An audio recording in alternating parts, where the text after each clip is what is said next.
Lo que me quero vice-minister, que justamente para sobre assim tanto gente está fazendo trabalho valioso para Corsol.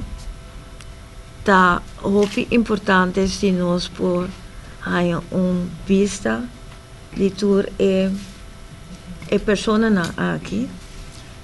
Justamente para sobre a maioria de trabalho na base está assim para organização voluntária de diferentes institutos.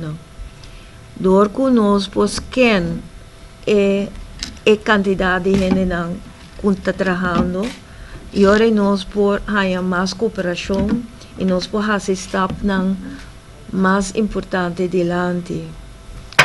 Pues me quero apontar ao ministro que nós não podemos estar com projeto que chama Mita Corsol.